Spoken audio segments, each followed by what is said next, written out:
नमस्कार दोस्तों, स्वागत है आपका हमारे चैनल पर। उम्मीद है आप सब कुशल मंगल होंगे। बोलो जय श्री कृष्ण।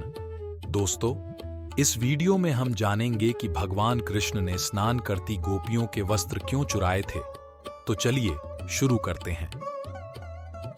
जैसा कि हम सब जानते हैं कि भगवान विष्णु ने कृष्ण अवतार में सबसे ज्यादा लीलाएं की, तभी हम सभी भगवान कृष्ण को लीलाधर के नाम से जानते हैं।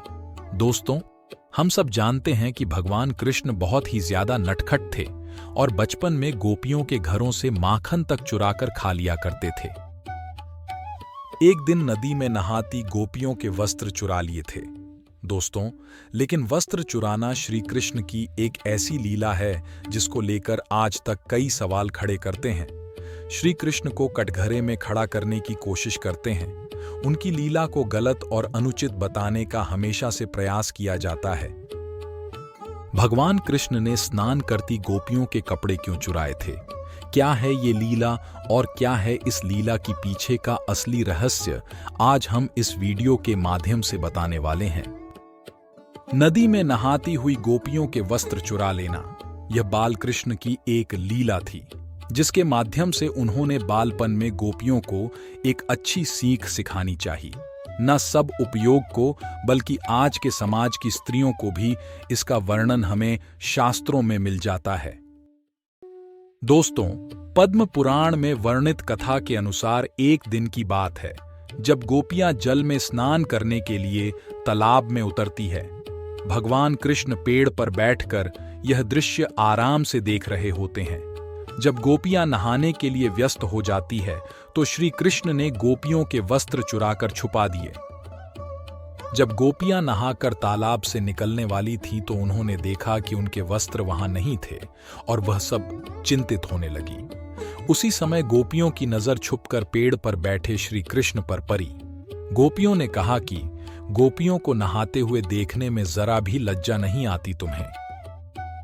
गोपियां कृष्ण से जब यह बात कहती है तो कृष्ण भी पलटकर कहते हैं कि मुझे लज्जा क्यों आएगी? लज्जा तो तुम्हें आनी चाहिए जो निर्वस्त्र होकर नहा रही हो। गोपियां श्री कृष्ण से कहने लगीं, हमसे गलती हो गई है, अब यह बताओ तुमने हम सबके वस्त्र कहां रखे हैं? पहले तो कृष्ण गोपियों को मना कर देते हैं, किंतु उनके बार बार अनुरोध करने पर, हाथ जोड़ने पर कृष्ण बता देते कि उनके वस्त्र इसी वृक्ष पर है, पानी से निकलकर आओ और इन्हें ले जाओ। तब गोपियां जल से बाहर नहीं आती और कृष्ण से कहती हैं कि हम जल से बाहर नहीं आ सकती, हम निर्वस्त्र हैं। हम सभी तो बिना कपड़ों के जल से बाहर, क्या जल से ऊपर भी नहीं आ सकती। तब श्री कृष्ण कहते हैं कि जब तुम नदी में स्नान करने गई तभी निर्वस्त्र थी, अभी बाहर आने में शर्म क्यों आ रही है? तब गोपियां कहने लगीं, जब नदी में स्नान करने आए तब उस समय कोई नहीं था।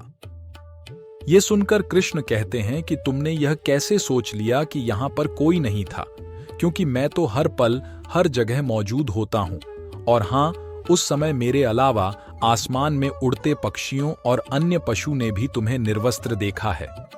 जल के प्राणियों ने भी तुम सबको निर्वस्त्र देखा और जल के अधिष्ठाता देव स्वयं वरुण देव है, जो एक पुरुष है, उन्होंने भी तुम सबको निर्वस्त्र देखा। साथ ही तुम्हारे पूर्वजों ने भी तुम्हें इस अवस्था में देखा है।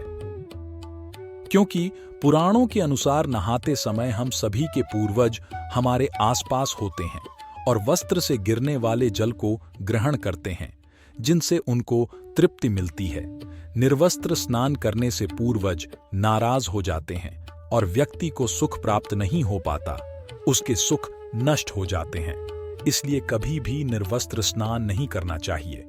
कृष्ण गोपियों को यह अद्भुत सीख देने के बाद उनके वस्त्र लौटा देते हैं और कहते हैं कि जब तक मनुष्य शरीर स्वरूप इस माया के बंधन में बना हुआ रहता है, तब तक वह मोक्ष को प्राप्त नहीं हो सकता। माया बंद रहने से मनुष्य को वैकुंठ में प्रवेश करना भी असंभव हो जाता है। यही समझाने के लिए मैंने तुम्हारे वस्त्र चुराए थे। फिर कृष्ण आगे बताते हैं, गोपियों, इस बात में कोई शक नहीं कि तुम संपूर्ण रूप से मुझे समर्पित हो। फिर भी तुम्हारी वस्त्र माया का प्रतीक है, जो तुम्हारे और परमात्मा के बीच में ऐसी बाधा पैदा कर रही है कि तुम सभी यह जानते हुए भी कि ईश्वर के आगे सब निर्वस्त्र है, फिर भी जल से बाहर नहीं आ पा रही थी, जबकि ईश्वर के करीब जाने के लिए माया तो क्या, श्री पुरुष होने के बंधनों से मुक्त होना पड़ता है।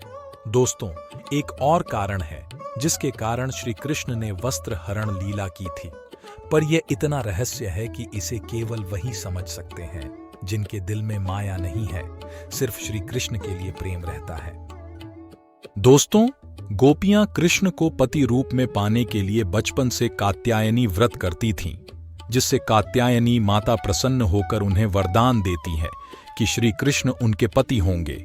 हमें जानते हैं कि निर्वस्त्र केवल अपने पति के सामने जा सकती है, यानी श्री कृष्ण ने लीला गोपियों को यह संदेश दे दिया कि वही उनके पति है और गोपियों के कात्यायनी व्रत का फल उन्हें मिल चुका है। उनका व्रत सफल रहा। अब गोपियों की आत्मा पर केवल और केवल कृष्ण का अधिकार है। अंत में दोस्तों, अब तो आप समझ ही गए होंगे कि श्री कृष्ण का यह हास परिहास गोपियों के प्रति उनके अगाध प्रेम भाव को प्रकट करता है। तो दोस्तों, उम्मीद करता हूं कि आपको हमारी यह जानकारी पसंद आई होगी। अगर पसंद आई हो तो ज्यादा से ज्यादा वीडियो को शेयर करें। साथ ही अगर आप हमारे चैनल पर नए हैं तो चैनल को सब्सक्राइब कर लें, ताकि अधिक से अधिक आध्यात्मिक और पौराणिक कथाओं के बारे में जान सकें। मिलते हैं अगली वीडियो में, तब तक के लिए जय श्री कृष्ण। हर हर राधे कृष्ण।